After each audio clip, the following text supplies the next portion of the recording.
here's my presentation. The social world is based on the traditional gender roles in masculinity and femininity. The hegemonic masculine characteristics include strength, power, independence, assertiveness, and competitiveness. And the hegemonic feminine characteristics include being emotional, passive, dependent, maternal, and gentle. These stereotypical rules and descriptions are so deeply rooted that they already became norms. Here, when you see the words I used to describe masculinity, what do you usually think of? You commonly link it to sports, right? In fact, there is a rigid perception of the dichotomy of athleticism and femininity. Because sport is being viewed as contradictory to femininity and is masculine dominant, female athletes are discouraged to participate in sports. Moreover, according to Professor Malcolm, girls and women of different ages experience different social pressure to appropriate feminine behaviors. Thus, I've derived my research topic on to what extent does the social expectation of femininity affect the behaviors of female high school athletes. It influences the girls in two ways. First of all, the ones who fail to demonstrate normative femininity will fall into the stigma of lesbians, and then they will receive discriminations. Secondly, the ones who successfully demonstrate their femininity will then in turn be rewarded. Ultimately, both directions push the girls to demonstrate their femininity along with athleticism. To begin with, my first claim is that the ones who fail to demonstrate heterosexuality will be discriminated against. And this is because, historically, according to Professor Crane, heterosexuality is a component of the femininity. And as I said earlier, conventionally, sport is being viewed as contradictory to femininity. Thus, female athletes are considered homosexual until they prove heterosexual. The ones being considered as lesbians will then receive negative treatment for their homosexual identities. For example, in an interview, a female high school softball player says that, "It's like every day I hear, you are a dyke because you play softball. You cannot be friends with us because you play softball." Then, in order to break away from the superficial recognition of their sexual orientations, the girls develop apologetic defense, which is presenting their sexual identities along with athletic identities. They to be girly with traditional feminine features such as long hair, dresses, and makeup to avoid discriminations. To clarify, some people argue that the emphasis of femininity by the female high school athletes is because during their age, the demonstration of maturity will grant them popularity, and one way for the girls to demonstrate maturity is being feminine.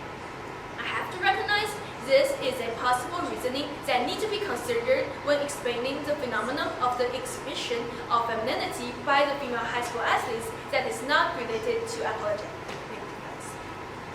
Moving on to my next point. The female athletes who presented their heterosexuality will then be rewarded with benefits such as fan approval, endorsement, media attention, and reduced homosexual discriminations. For example, here are two of the best female tennis players in the world, Maria Sharapova and Serena Williams. While Sharapova often being called as a good-looking girl, Williams often faces criticisms on her appearance, such as hypermasculine, scary, and unattractive. Between them, one represents the female athletes who are socially acceptable, and the other one exemplifies the ones who are not. The differences in their appearance resulted in the different marketable value. For example, according to the article, The Meaning of Serena Williams, Sharapova worth more than 29 million, while Williams only worth 24 million. But in the meanwhile, Williams has 21 majors and 247 wins at number 1, and Sharapova only have 5 majors and 21 wins at number 1. Clearly, the ones who are more feminine has more income and marketable value than their counterpart who play better off on the court but are not perceived as meeting those standards. Before I move on, I have to recognize one flaw in this comparison is that the racial discrimination received by Serena Williams may also contribute to the difference in their income. Next, despite the economic benefits, the female athletes will also have advantages socially with highly heterosexual images. For example, FIFA President Blatter said that female athletes considered wearing more feminine uniforms, such as tighter shorts, to bring more attention to the game. Likewise, the Badminton World Federation announced that female athletes must wear skirts to bring more fans and draw in more sponsors. Both of the newspaper of the head of sports has the same message. Female athletes who are overtly heterosexual will embrace popularity and get privileges. Also considering the case of Maria Sharapova, all these advantages lay out the motivation for the female athletes to demonstrate heterosexuality on or off the court. For example, in an interview, a female high school basketball player says that all her teammates will dress up and put on makeup for the celebrations after the competition. In conclusion, the social expectation of femininity is that constructed by the traditional gender roles is a harsh barrier for the female athletes to overcome. And in high school, the female athletes are required to have acceptable body that confirms their heterosexuality. Otherwise, they are going to fall into the stigma of lesbians. However, I agree with Professor Glenn that both the social pressure of being recognized as lesbians and the rewards of focusing on appearance all distracted female athletes from self-actualizing the potential in sport participation. In other words, the fundamental sexism remains in the field of sports. The female are chained by the stereotypes. The disempowerment of female athletes as a part of maintaining masculine dominance in the field of sports is acted by the whole society. Thus, I call for a fair emphasis on the athleticism only, ignoring the gender identity of the individuals to give the female athletes a proper, positive, and healthy training environment. Thank you. Thank you. Okay, so how did you approach and synthesize the differing perspectives in order to reach your conclusion? So when I'm analyzing the reason for the demonstration of femininity by the female high school athletes, I synthesize two perspectives.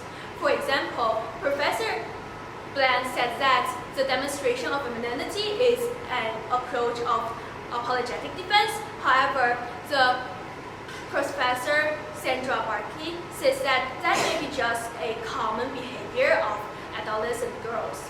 So, although they contradicted to each other, inclusion of both of them made my argument more strong and comprehensive. Also, I have evidence from different perspectives that support each other. For instance, I have evidence that support female athletes who are more feminine will have advantages both socially and economically.